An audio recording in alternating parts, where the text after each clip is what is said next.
And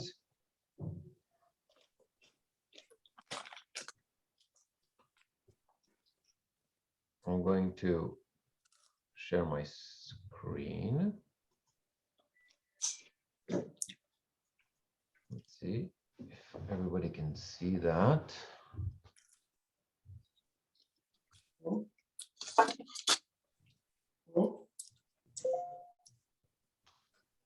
Yes.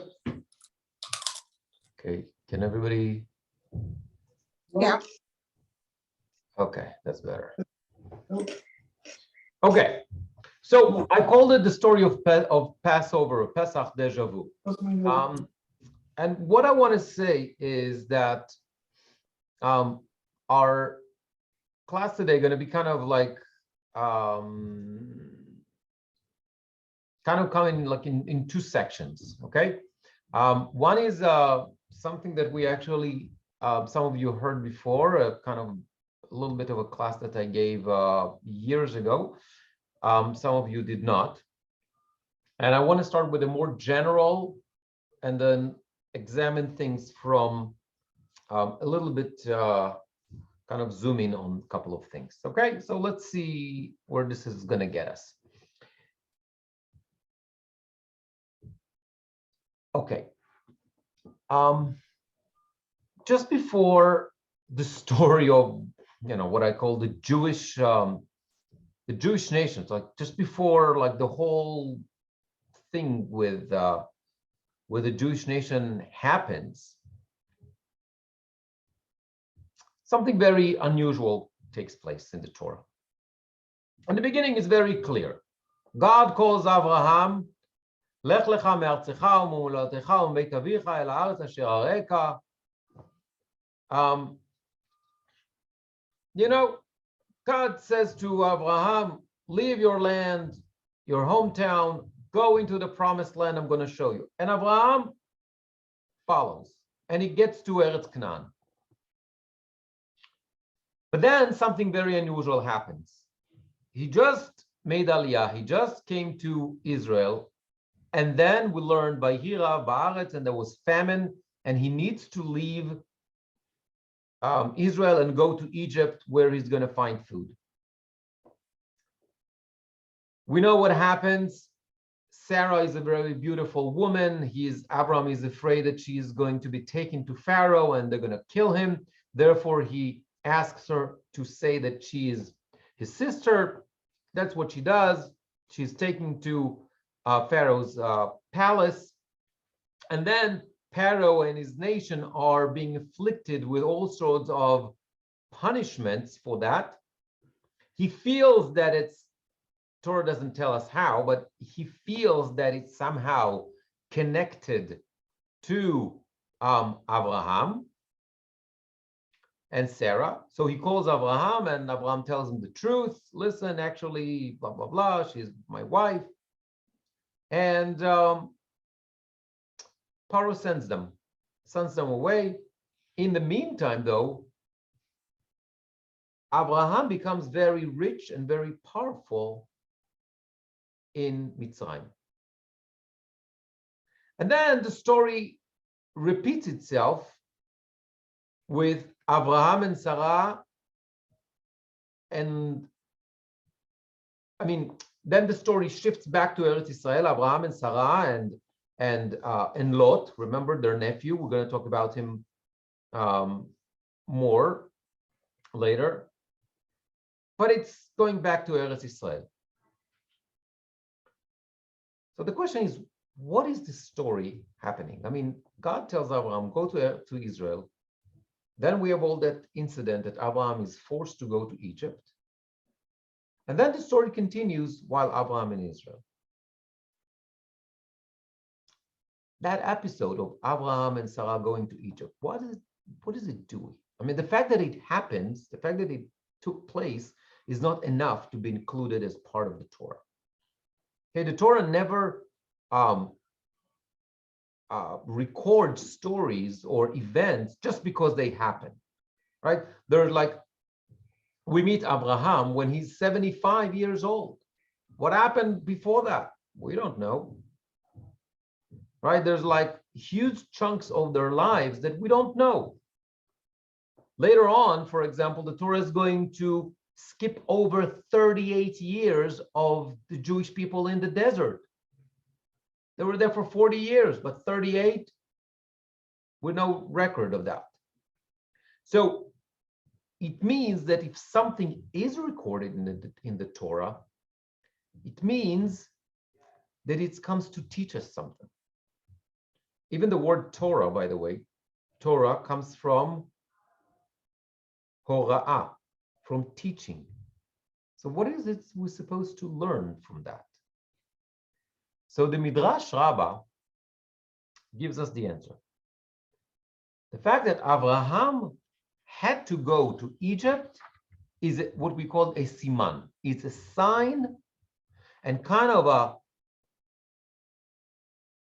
a rehearsal, so to say, or something that is going to show us the future, what's going to happen to Abraham's descendants.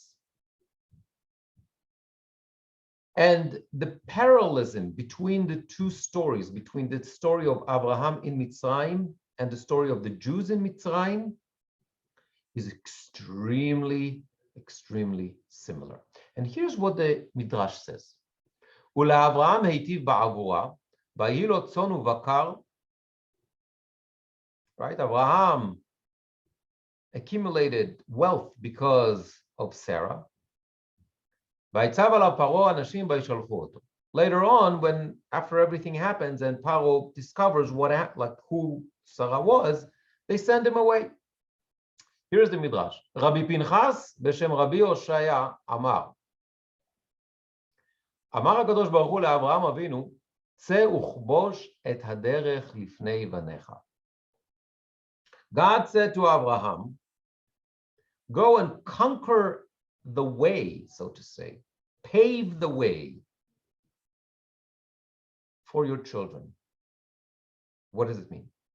את מוצא כל מה שכתוב באברהם כתיב בבניו. Everything that we learned about Abraham, that we see that is written about Abraham, we see the same idea, the same principles, the same stuff happen to his descendants.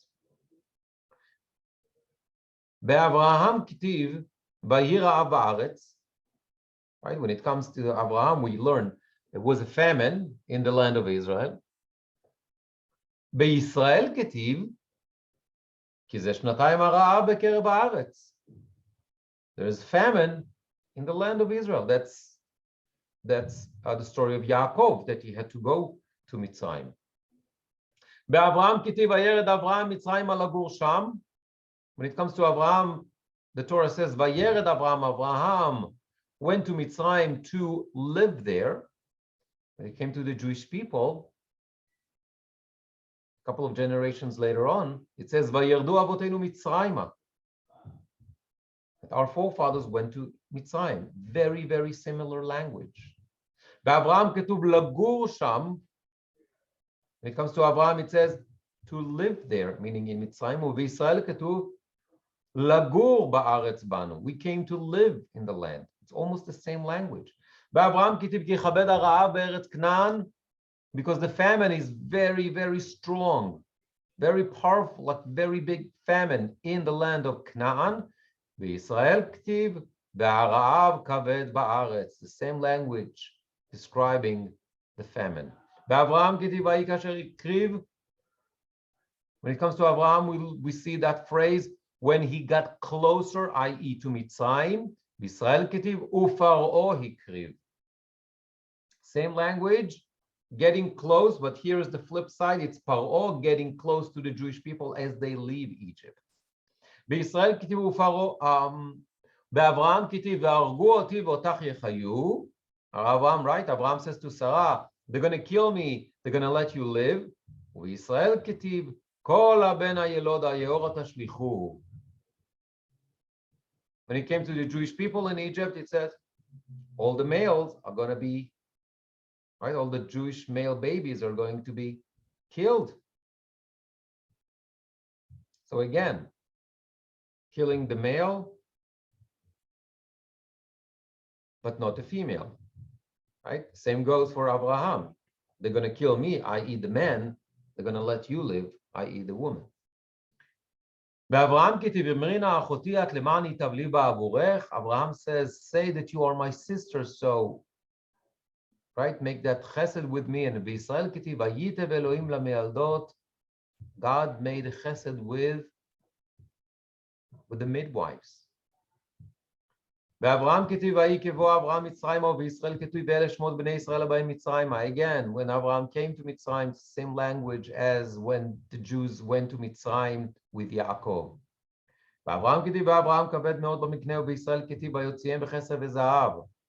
Both Abraham, leaving Mitzrayim, had a lot of property.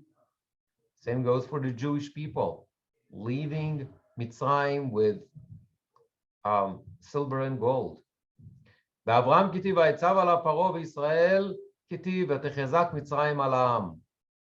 Same idea when both Abraham left Mitzrayim as the Egyptian people sending the Jews out of Mitzrayim. And he went to his journeys. These are the journeys of the Jewish people. The similarities are so many that there's no room for mistake here. Even the root leshaleach, to send away, appears in both cases. It talks about to send away in the context of slaves, right? Right. So the Jewish people were leshaleach, they were mishulachim, they were sent away as the way you sent away a slave. With Abraham, he was not a slave in Mitzrayim, but nonetheless, he was kind of a slave because he had no choice.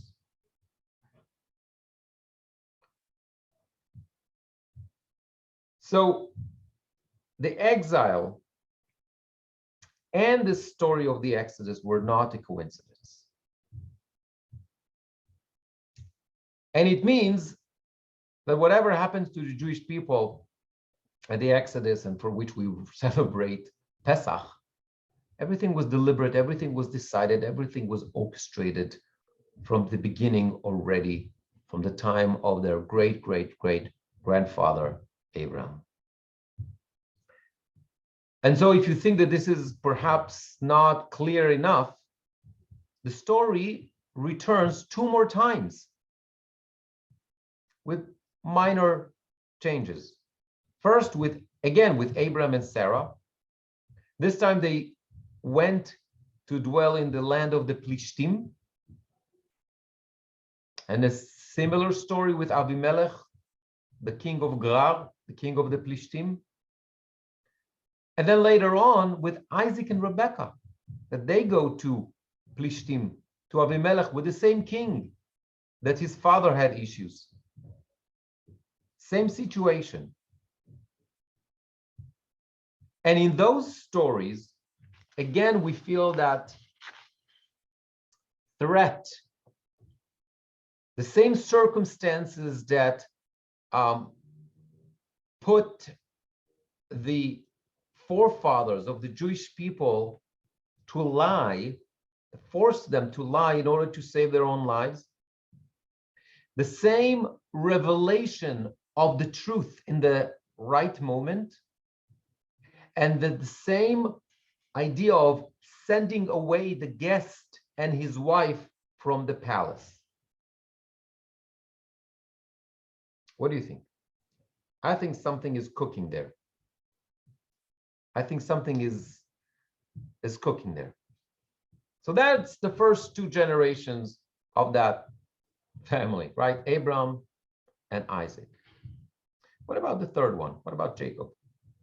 Well, Jacob also, because of there's a famine, he needs to go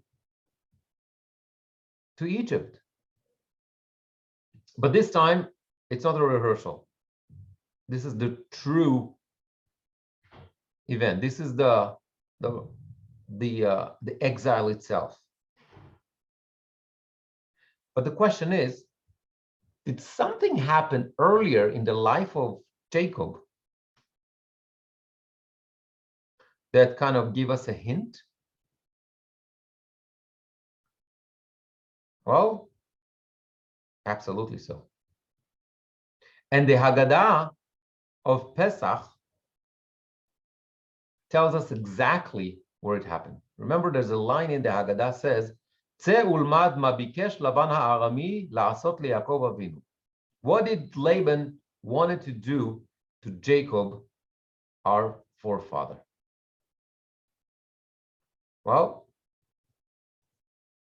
seemingly, there's no connection between the story of Pesach and what happened to young Jacob. The Jews had to go to Mitzrayim because of famine. Jacob runs away because he was afraid that his brother Esau is going to kill him. Nonetheless, Jacob's life with his uncle Lavan show us tremendous similarities to the events that are going to take place later on at the time of the Exodus. I put it in some sort of a chart. Well, first of all, we're talking about a welcoming hospitality, right? Lavan says to Yaakov, Ach ami, ach atzmi ubsari ata, your family, come spend the time with me. I'm going to give you whatever you want. What happened about Paro? When Jacob and his sons arrive at Mitzrayim, remember, Joseph is the viceroy of Egypt at that time, and Paro says, Ve'etna lachem et tuv eretz Mitzrayim. I'll give you the goodness of the land. You can do whatever you want. You're welcome. Red carpet.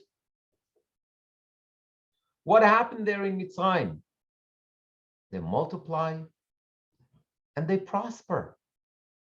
Right? In the story of the Exodus, the Pasuk says, Ubnei Yisrael paru vayishretzu vayirbu vayatzmu bimod meod.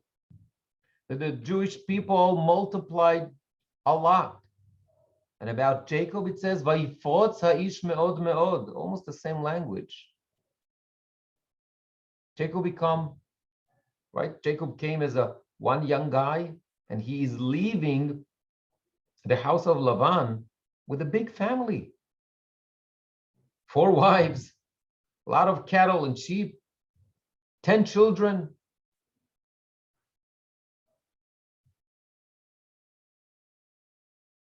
And then what happens? There's a change. Some sort of something that changes the whole atmosphere. In Mitzrayim, it says, Vayakom melech chadash asher lo yada et Yosef.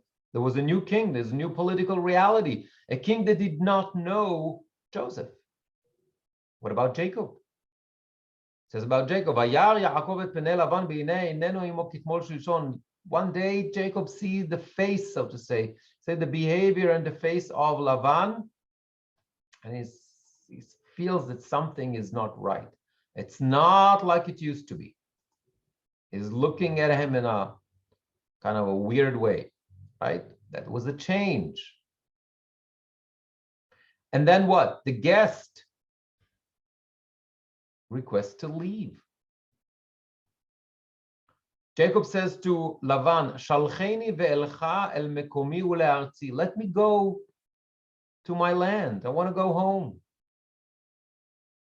And the famous line that Moses says again and again and again and again to Pharaoh, Shalach et ami, let my people go. Next, there's a negative response. Both Pharaoh and Lavan respond with refusal. Well, Pharaoh really refuses, and Lavan doesn't say no, but he avoids Jacob. And after that, what happens? There's a negative outcome. Right? When it comes to the story of the Exodus, after Moses come to Pharaoh and ask that the people should be allowed to leave Mitzrayim, Pharaoh says, "Lo tosifu latet teven la'am hem yilchu b'kosheshu." Pharaoh makes the life of the Hebrew slaves even harder. What about Jacob? Jacob had to work additional 6 years. You think this is a coincidence? A coincidence? No, because what is that 6 years and only the 7th year you go to freedom? That's the law of a Hebrew slave. So Jacob working for Lavan additional 6 years with no getting nothing out of it is like being a slave. And then after Jacob leaves and the Jewish people leave, what happens? There's a pursuit. Pharaoh chases after them. Right? Pharaoh takes his army and he starts pursuit, chasing after the escaping slaves. Same goes for Jacob. And Lavan starts chasing after Jacob. Remember the whole thing. God appears. That's the next rubric here. God provided protection in both cases. Remember the story of Lavan and Jacob. Lavan starts chasing Jacob, and then God appears to Lavan in the middle of the night in the dream and tells him, do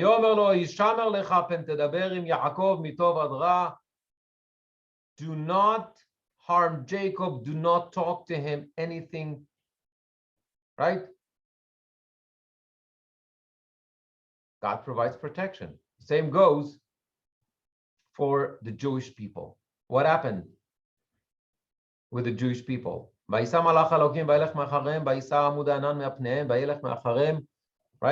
As Paro getting close to the Jewish people is chasing them, the protection of God, the angel, the pillar of cloud, all that stuff moves from the front to the back, right? To protect them, to provide some sort of a partition, between the Jewish people and Pharaoh and his army.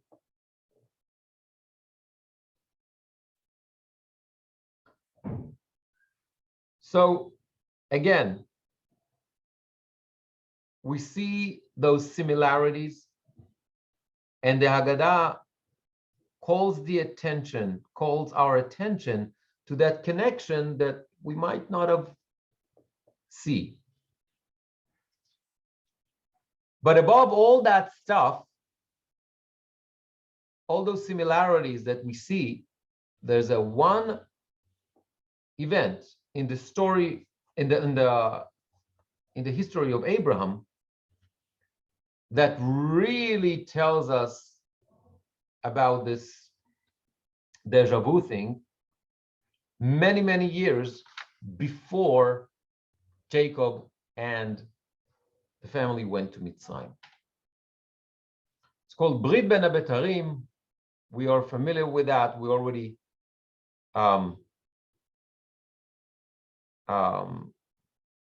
talked about it many, many times. God puts Abram to sleep. You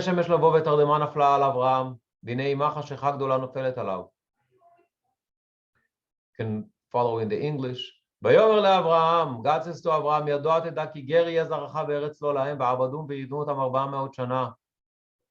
you should know, Abraham, that your descendants are going to be foreigners in a different country, and they're going to be slaves, and they're going to be tortured. That's going to take a long time. It's going to be 400 years.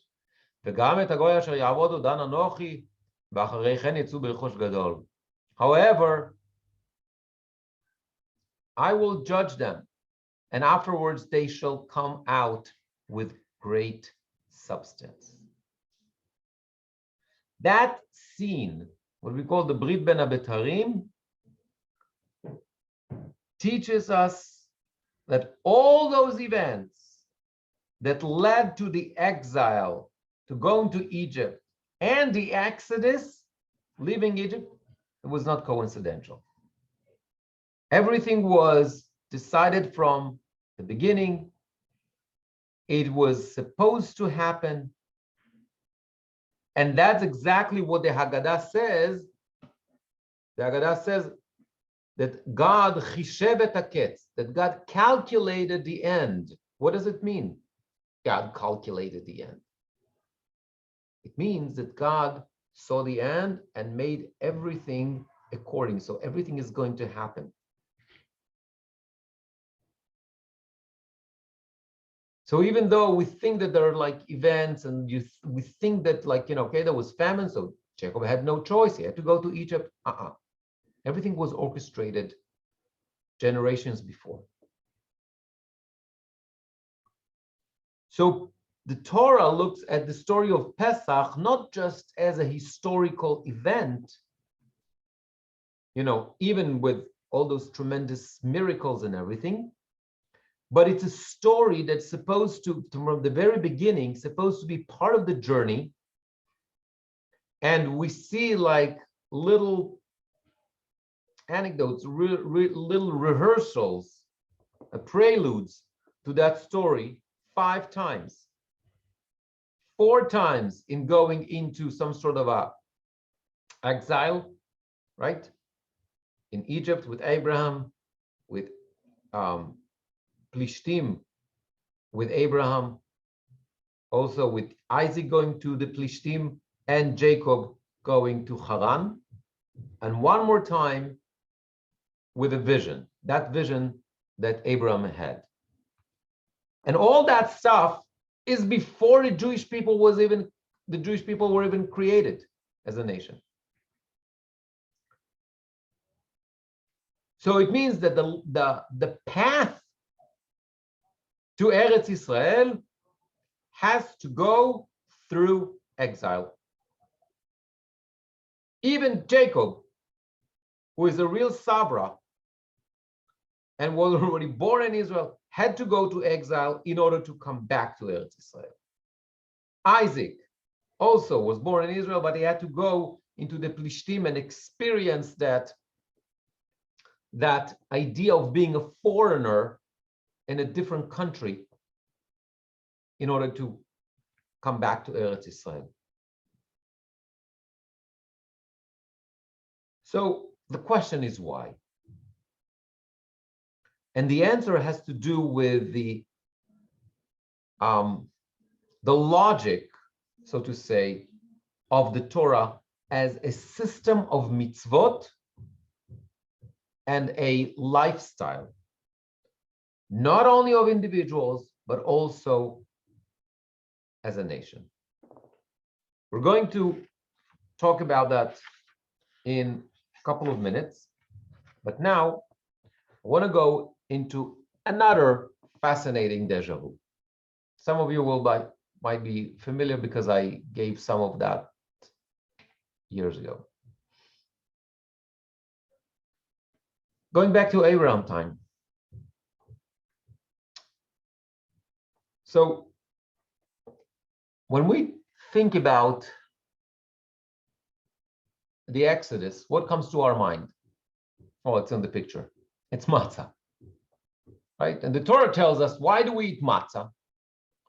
Because the Jews didn't have time to bake bread and blah, blah, blah, whatever, right? And because of that, to remember the Exodus, the Torah continues that we eat matzah, and that's the commandment. But where do we find the first matzah in the Torah? It's about 400 years before the Exodus.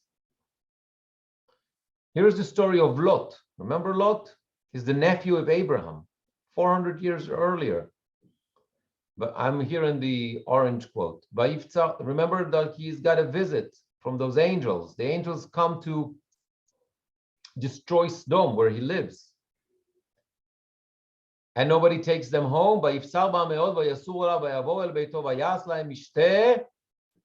Lot takes them into his home and he feed them. And he gives them to eat matzah. So matzah existed already 400 years before the Jews left Mitzrayim. Okay, fine. So you can say that the matzah was not a fluke, that the Jews, they didn't have time to wait for the dough to rise, and because of that, they discovered matzah. That was kind of a fluke, was unintentional fluke. You can say, they knew about that bread. They knew about that bread. It's just there was a bread that people made when they didn't have time, when they were in a hurry. So you made matzah. Here's the proof. Lot already made matzah 400 years before the Exodus. But here's Rashi. Rashi in the purple quote here says on that pasuk matzot afa Pesach haya. Rashi says, you know why Lot made matzah for the angels? Because it was Pesach. Well, that makes no sense, because Pesach was not even created yet. Pesach is going to happen 400 years later. So what does it mean it was Pesach? What's the significance of Pesach? So Rashi goes into the Midrash that we find also in the Haggadah. I'm now going to look at the green quote. If we're going to fast forward into the time of the Exodus, we have a pasuk, and the pasuk says, "Vayi miketz 30 shana ve-400 shana, vayi be'etzem hayom hazeh." At the end of that time, blah blah blah, all those years, on that day the Jews left Egypt. Okay, what does it mean? Magid. שכיוון שהגיע הקץ לא יקבן המקום כהרף עין. That pasuk comes to teach us what? Since the time arrived, there were no delays at all. What does it mean? בט"ו בניסן באו מלאכי השרת אצל אברהם לבשרו, ובט"ו בניסן נולד יצחק, ובט"ו בניסן נגזרה גזירת בין הבתרים. The Mechilta, the Midrash says something fascinating. The 15th of Nisan was the day in which Abraham had that dream. Remember that dream, like one slide ago, the previous slide, that Ben Abetarim, that God told him that that his descendants are going to be slaves in a foreign country. That took place on the 15th of Nisan. Guess what? On the 15th of Nisan, the angels came to visit Abraham. On the 15th of Nisan, the following year, Isaac was born. So now what does it mean? It means that all those big, important events, again, not in the life of a nation yet, because there's no nation, but on a personal level, in the life of that family, Abraham's family, something really important is happening every time on the 15th of Nisan. Do you think this is a coincidence? I don't think so. And I think that Abraham understood that as well. So Abraham understood that that day, something is happening.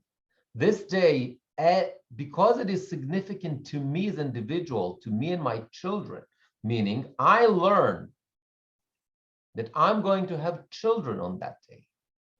Me, Abraham, yes. I learn that my descendants are going to be slaves in a foreign country. On that day, I actually had a baby, had my son, Isaac. Right? All those events are taking place, different years, but are all taking place on the 15th of Nisan. So Abraham understands that something is going on here. Abraham got to understand that that day, 15th of Nisan, is a special day for him. It's very, very significant. And what I think Abraham did, he decided to somehow recognize that day as a special day. And he had a very good reasons to do so. And guess what? Who is Lot? That's his nephew. That's Abraham's nephew. And therefore, why, by the way, Lot, you remember that story? Why Lot he lives with Abraham, obviously before the angels came to visit him in Sodom, because Lot was an orphan, right? Lot was the son of Haran, the brother of Abraham, who died in early age. So Abraham takes Lot and he raises him like he is the uncle, but he's basically functions as his father. So if I'm Abraham and I start a new tradition for my family on the 15th of Nisan, well, I'm definitely going to teach that tradition to my nephew. He's part of the family. So when the angels, and if you remember, when was it that the angels came to visit Lot? Right? Remember, the angels come to visit Abraham and tell him that he's going to have a son, Isaac. Right? Remember, that's the story that Sarah is laughing and the whole thing. That, the Midrash tells us, took place on the 15th of Nisan. The angels, after telling Abraham and Sarah that, they continue from there to turn over Sodom. So was that a day, 2, 3 after that? I don't know. But it was in the same week of Pesach. Remember, Abraham is able to see Sodom being destroyed from a distance. So Abraham is in Beersheba. Sodom is not that far away. And he is able to see that. So how long does it take to walk there? A day, 2, 3 days? I don't know what's how fast angels walk, but in any event. So if Abraham establishes that holiday for his family on the 15th of Nisan because he learns about the future baby he's going to have, because he had that baby the year after, and because actually a couple of years before that, God tells him that he's going to have descendants, and they're going to be enslaved, but at the end of the day, everything will be okay. Everything is happening on the 15th of Nisan. So he starts that family tradition. Lot knows of that family tradition. He celebrates Pesach, whatever that means. And then when he has those guests, the angels that come to him, when he has those guests, he's in the middle of Pesach. And because of that, he gives them matzot. And we can perhaps, okay, if you don't like that theory, don't use it, but perhaps say that part of that family tradition was baking matzah. Maybe that was like the family tradition. I don't know, who knows? Maybe Sarah wanted to make a special cake and it didn't the dough didn't rise, and it was kind of like whatever. That's what came out. And Abraham says, you know what? That's going to be our tradition. We're going to eat that unleavened bread, cracker like bread, whatever. That's our tradition. And that tradition was kept for 400 years. And then when the Jews are leaving Mitzrayim, that's the 15th of Nisan. Yes, they don't have time for the dough to rise, but they also have a tradition to eat that matzah, because their great grandfather started that, because that's a special day for them. Here's Rabbeinu Bechayei. I'm going to the blue quote here. Rabbeinu Bechayei, it's a fascinating idea. If you remember, when the angels come to visit Abram in the tent, it says, "Vayikachem v'chalav uven habakar." Right? It says like all the stuff that Abram made for the angels. And he goes to also to Sarah and he tells her, "Lushi va'asi ugot." Remember? Abraham tells Sarah to make cakes. Fine. And the question that the Rabbeinu Bechayei asked, why cakes? Why not bread?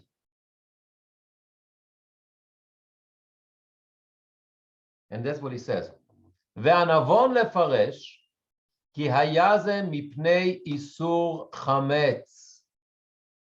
Rabbeinu Bechayei says that the reason that Abraham asked Sarah to make cakes, because it was Pesach. And in Pesach, we don't eat chametz. What? What do you mean you don't eat chametz? This is 400 years before the Exodus. ואברהם חשש לאסור חמץ שהרי זמן הפסח היה, וזהו שהזכיר כאן עוגות, לושי ועשי עוגות. רבנו בחיי, I have to say, at least my reading, he agrees with my theory. And Rabbeinu Bechayei says, maybe I agree with him, and this is why I decided to quote him. Rabbeinu Bechayei says that part of the family tradition is not to have chametz. I don't know why, but the idea was to have matzah and not to have chametz. This is how the Abraham family celebrated their special family holiday on the 15th of Nisan. And because of that, he tells Sarah, make cakes. I don't know if it was matzah meal cake or potato starch cake or almond flour cake, but it was a cake and not bread. And not only that, Rabbeinu Bechayei is going to take it another step. And here, the fourth line from the top. Uveinyan Lot. So when it comes to Lot, remember him? He made matzah for his guests because that was also Pesach. His kir matzot, but Lot made for them matzot. Kedei le'ashlim ben shnehem ugot matzot. I said, you know why? Because the Torah is going to give us another hint. Remember the story of Abraham and all the stories that we said, the story repeated itself in different variations several times. He said, here's another connection. Because the Torah wants to make the connection between the word ugot, cakes, and matzot. He said, that's the way the Torah works. It's all about hints. It's all about connections. It's all about putting the things together. He said that many places like that in the Torah. What are you talking about, Rabbeinu Bechayei, ugot and matzot? What's the connection? Well, let's go back, or actually move forward to the time of the Exodus. Look at the red quote. The Bnei Israel, when they're leaving Mitzrayim, the pasuk says, "Vayofu et habatzek," and they baked the unleavened, or the dough. It's actually not cakes. Asher hotziu miMitzrayim ugot matzot. It says the Bnei Israel at the time of the Exodus had cakes and matzah. So the simple reading of the pasuk is because they didn't have time, because they were kicked out of Mitzrayim and they didn't have time, and that's what happened. But the deeper reading here, what I'm trying to suggest is that perhaps, yes, they didn't have time, but they knew that in their family tradition, there are food that we're supposed to eat during that week. And that food is very quick to prepare. So there's no contradiction between the two readings of that. It's just another idea to explain that. Everybody's with me? Yes? Well, some of you, the camera is off, so I assume that you're with me, unless you're not with me. Okay. And if you think that the similarities end with that pasuk, you are wrong. Because here's what I did. I took the story of the Exodus and I took the story of Sodom. Remember, I'm going back to Lot all the time. And if you look at the language, it's shocking how similar the language is. Bnei Israel are commanded. Okay, so the first one we talked about. Ugot matzot appears in the time of the Exodus, and in times of, I forgot to put that quote, Lot bakes matzah for the angels. Here, the Jews are commanded not to leave their homes until the morning, right? Remember, that's the night of Makat Bechorot. That's the last night in Mitzrayim. They're commanded by Moshe to stay inside their home. What about Lot? Lot takes the angels home and he locks the door. It's the same idea. Stay home, do not come out.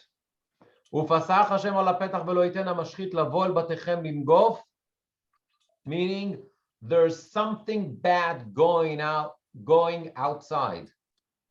Hamashchit, whatever that is, right? It's the 10th plague that is taking place outside. Something bad is happening outside the home. This is why you need to be locked inside. Do not go outside. And that's what happened in Sodom. Right?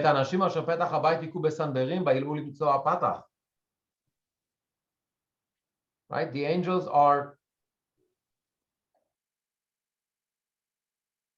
are taking care of, or punishing, or whatever. They're fighting with the people of Sodom outside the house. Inside the house, what happens? There's a feast. Bnei Israel are commanded to eat the Paschal lamb with matzah and maror. What happens inside the house of Lot? There's a feast with matzah.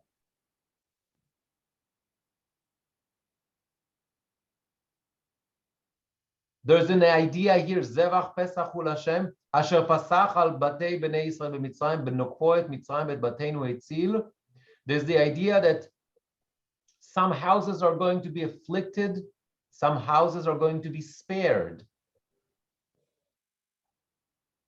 Okay?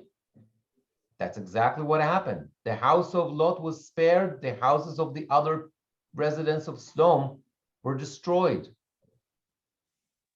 Vayikra leMoshe veLaAharon laila. Pharaoh calls Moshe and Aaron in the middle of the night. Vayomer kumu tzeu mitoch ami, gam atem gam bnei Israel. Get out. Kumu tzeu. Kumu tzeu min hamakom hazeh. It's almost the same language that the angels tell Lot and his family. You need to leave. Get up and leave this place. That's exactly what Pharaoh says to Moses. Same language, hotzi, hotze, take out, leave, take out yourself and whoever belongs to you, whatever belongs to you, out of this place. Another word that is very, very rare in the Torah, leitmahameha, to stall. We find that in both stories. What happens also in the story of the Exodus? Kolot, uvarad, thunder and hail and fire. And that's what happened also in Sodom. Gofrit, va'esh, from the heaven, thunder and fire from the sky. And the idea, the place was turned over. And not only that, it was something that was never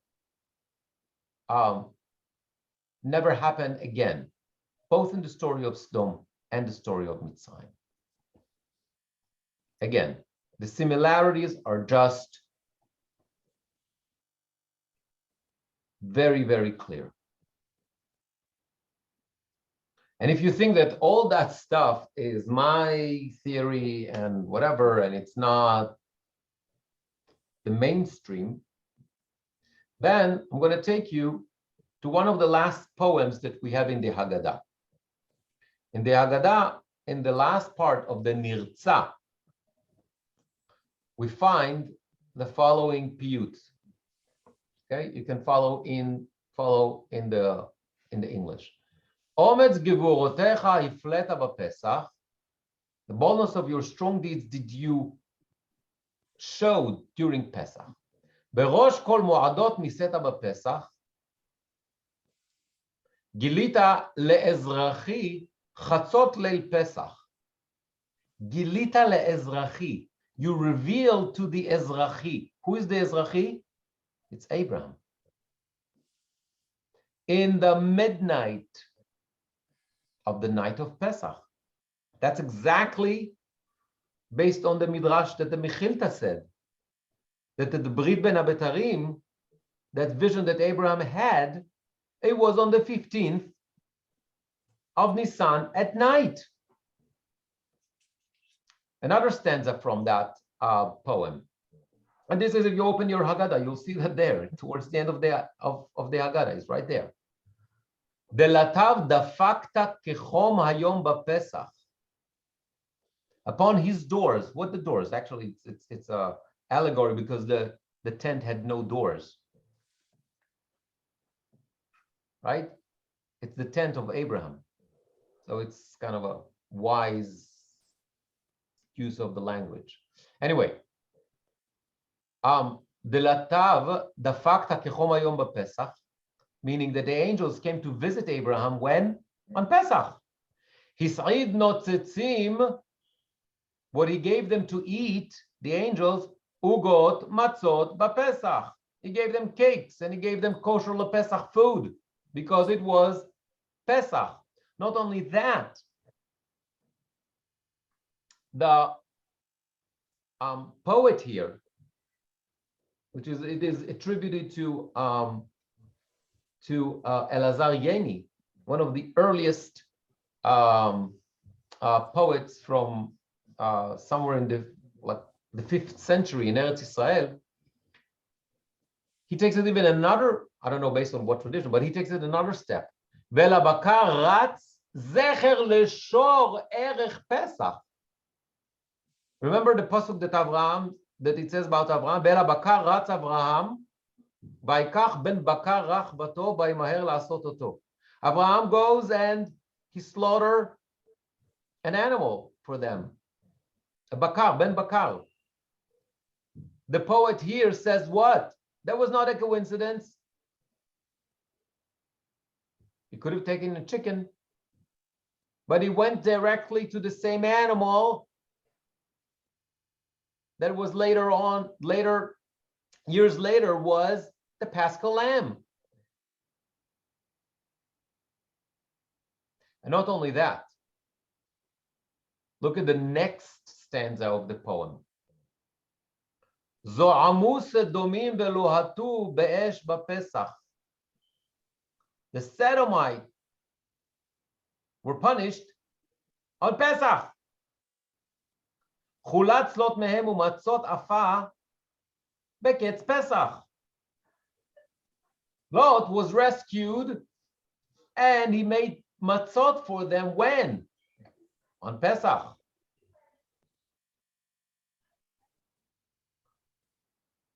So, as you can see, it's not only that the story of Abraham going to Egypt because of the famine, Isaac going to the Plishtim, Abraham goes to the Plishtim to Avimelech, Jacob has to go to Haran, Lot, the story of Lot is seemingly insignificant to the story of the Jewish nation, has to go through that experience of also highlighting this idea of Pesach, all to tell us that the story of Pesach was premeditated from the very beginning of the history of the Jewish people. And the question is, I'm going to stop sharing this, is why? Why this is so important for us. And what I would like to suggest is kind of like, I don't know, 3 or 4 answers that might answer that question.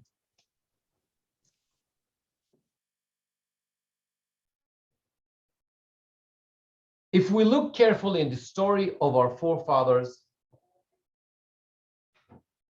we understand, and I spoke about that we kind of foresee what's going to happen in the book of Exodus. So it's to create anticipation, right? The main thing is what's going to happen later on. It's the mitzvot. It's the Exodus, is receiving the Torah. It's Moshe. And indeed, if you remember, the first question that Rashi asked on the Torah, on Bereshit, is, what do we need all that book for, Bereshit? What do we need it for?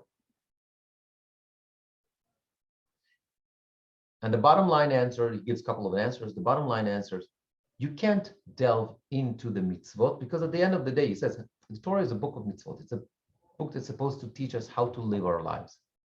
He said, you can't do that without the background story. And if the whole Chumash, the whole book of Bereshit, the whole Genesis, all that, everything that happens there is a background story, then it's a different story.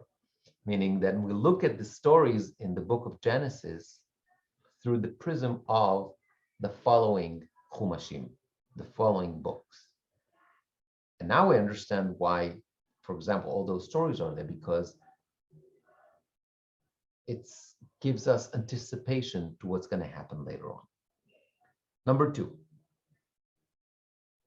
we say, Zecher Litziat Mitzrayim, or Avadim Hayinu BeMitzrayim. The Torah goes over and over and over and over that and gives the reasoning for so many mitzvot as a remembrance for the Exodus, remembrance for the time that you've been in Egypt. Whether it's Shabbat we say Zecher Litziat Mitzrayim, right? In the Kiddush we say that all the time. Or Trumot und Masot, almost every tiny, the holidays, Zecher Litziat Mitzrayim, remembrance of the holidays, or a lot of the social mitzvot that we have. You remember, because you need to remember Mitzrayim, which tells us what? That the Exodus was not only a historic event, but something substantial, something that is prominent, that is essential to our system of mitzvot. You cannot understand Judaism without the Exodus, without Mitzrayim. If you think that you can fulfill mitzvot, you can live as a Jew and detach that from the experience of Mitzrayim, you are wrong. That's what it means. Third, some of the most fundamental principles in halakha and in our traditions, in our beliefs, is a protest against Mitzrayim. And what Mitzrayim represents. Even though the Torah doesn't say that, this is the subtext. The more we understand, the more we know Mitzrayim, the more we understand what the Torah wants from us. Because the Torah tells us, whatever happened in Mitzrayim, you're going to do the opposite. Which leads us to my last point.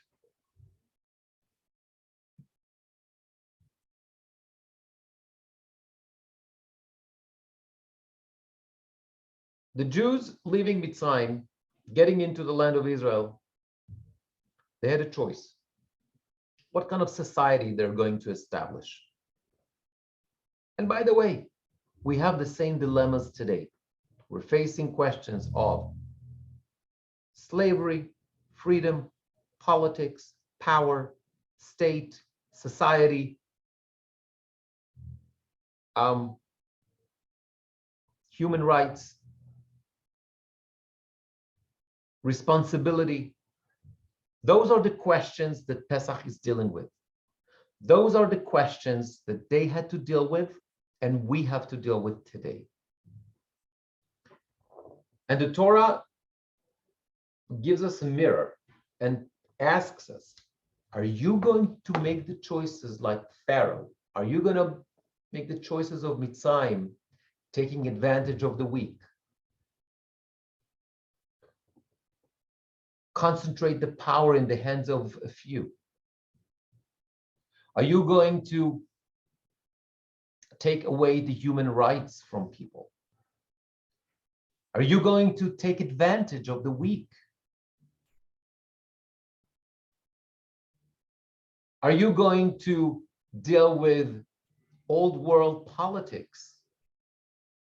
Is this the model that you're going to have for a state, for a society, for power, for responsibility? Or are we going to reject all that? And we're going to show that there is a different way. And what the Torah wants us is to reject Mitzrayim and everything that it represents. And for that, we need to understand Mitzrayim. And for that, our forefathers had to be in Mitzrayim. Because if you don't have that experience of Mitzrayim, you cannot establish a society that is based on the spirit of the Torah. Thank you very, very much.